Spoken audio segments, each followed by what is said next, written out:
کامیاب ہو رہے ہیں. اللہ پاک ہمیں کامیابی دے رہا ہے. ہندوستان کی سرزمین پہ پیر رکھ کے آپ لوگوں سے دعا سلام کروں اور جو ہے انڈیا کی عدالتوں میں پیش ہوں اور اپنی بات رکھ سکوں. سب لوگوں کو ہم یہی کہتے ہیں کہ انسانیت کا ہمیشہ ساتھ دینا, ہمیشہ ڈٹے رہنا اور ایسے ہی چٹان کی طرح مضبوط ہونا. انشاءاللہ دعا کرو کہ میں انڈیا پہ جلد سے جلد آؤں اور 10 جون کو ایسے ہی آپ لوگوں کے ساتھ بات کر کے ایسے ہی لائیو آ کے آپ لوگوں سے حال حوال کریں.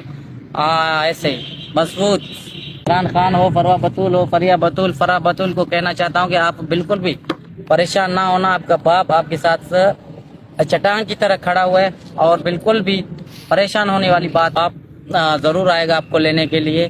بس تھوڑا سا صبر کریں, ہمت نہ ہاریں. آپ کو جو تکلیف انہوں نے دی ہے تو خود ان کو تکلیف دیں گے. حیدر کے ساتھ ناانصافی کیا تو ابھی حیدر بھی برداشت نہیں کرے گا کبھی بھی. خون کی آنسو یہ روئیں گے, چیخیں گے, چلائیں گے, مگر ہم معاف کبھی نہیں کریں گے. تو ایک باپ کی آواز اپنے بچوں کے لیے اٹھ گئی. تو سیما چاہے تو کچھ بھی کر لے, تو جتنی بھی چاہے کوشش کر لے, آخر کار بچے تو اپنے اصل باپ کے ہی پاس آئیں گے. یہ چوہے کی جو اصلیت ہے وہ تو سامنے تو سب کے آ ہی گئی ہے. کیا اپنے منہ سے کہتا ہے, تو اپنے منہ سے کہہ رہی ہے کہ جاؤ دودھ لاؤ. تو اس نے کیا جواب دیا کہ تمہارے بچے ہے تو صحیح, تمہارا بیٹا ہے بیٹی ہے, وہ جو چیز لینے جاتے تو کیا دودھ نہیں لا سکتے. تو سوتیلا ہے تو اسی لیے سوتیلے والی حرکتیں کر رہا ہے اور اپنی اوقات دکھا رہا ہے کہ کتنی اس کو جلن اور اس کو کتنی چڑ ان غلام حیدر بھائی کے بچوں سے ہے, جو کہ اپنے منہ سے کہہ رہا ہے کہ ان کو بھیجو کام کرنے کے لیے, میں کیوں جاؤں. چاہتی تو یہ جواب دیتی کہ میں اگر یہاں آئی ہوں اپنے بچوں کو باہر بھجوانے کے لیے نہیں لائی ہوں. میں جن بچوں کو لے کر آئی ہوئی ہوں کیا وہ نوکر ہیں جو تیرا کام ہے تو اپنا جا کے کام کر. پر تو بولے گی نہیں کیونکہ تو ہے ہوش شدہ عورت, تو ہے مرد کی پجاری. اگر یہ اس کا سگا باپ ہوتا تو کیا اپنے بچوں کو بھجواتا باہر بھجوانے کا, کہتا کہ بچیوں کو باہر بھیجو دودھ لینے کے لیے, کبھی نہیں بھیجتا. اتنی ہے تو پھر اپنے میرا تیرا کو بھجوا دیا کر باہر.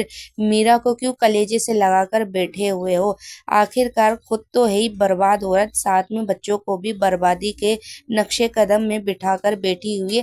لیکن چاہے جتنی بھی کوشش کر لو, بچے جن کے ہیں ان کو مل ہی جائیں گے. کیونکہ جب بچوں کا باپ بھی آواز اٹھا رہا ہے, اپنے بچوں کے لیے کوشش کر رہا ہے, تو اس کی کوشش ناکام بالکل بھی نہیں رہے گی.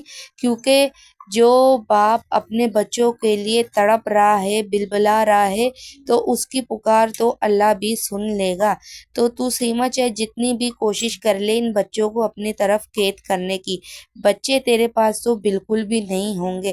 بچے جن کے ہیں یعنی کہ غلام حیدر بھائی کے اپنے بچے ہیں, تو یہ 4 بچے انہی کو ہی ملیں گے اور یہ انہی کے ہی پاس آئیں گے. اور تو سوچ رہی ہے کہ میں ان بچوں کے لیے بیٹھی ہوئی ہوں یا ان بچوں کے بغیر رہ نہیں سکتی. نہیں, یہ جھوٹ ہے. تو صرف اور صرف آدمیوں کی پجارن ہے. تو آدمیوں کے بغیر نہیں رہ سکتی ہے. جہاں آدمی ہوتے وہاں تو ہوتی ہے, کیونکہ تو اتنی ہوش شدہ عورت ہے. تو سب کھلم کھلا اوپننگ طریقے سے اپنے بچوں کو گمراہ کرنے کے حساب میں بیٹھی ہوئی ہے. لو جی, یہ پیسے بھی سیما کو دے دیے کہ جاؤ اپنے بچوں کو بولو کہ جاؤ دودھ لے کر آؤ, میں یہاں آرام کر رہا ہوں, مجھے نیند آ رہی ہے, میرا نیند خراب مت کرو. چاہتا سگا ہوتا تو ایسا بالکل نہیں کہتا, پیسے ہاتھ پہ رکھ کر سوتا نہیں. آخر کار سچن نے اپنی اوقات تجھے دکھائی دی.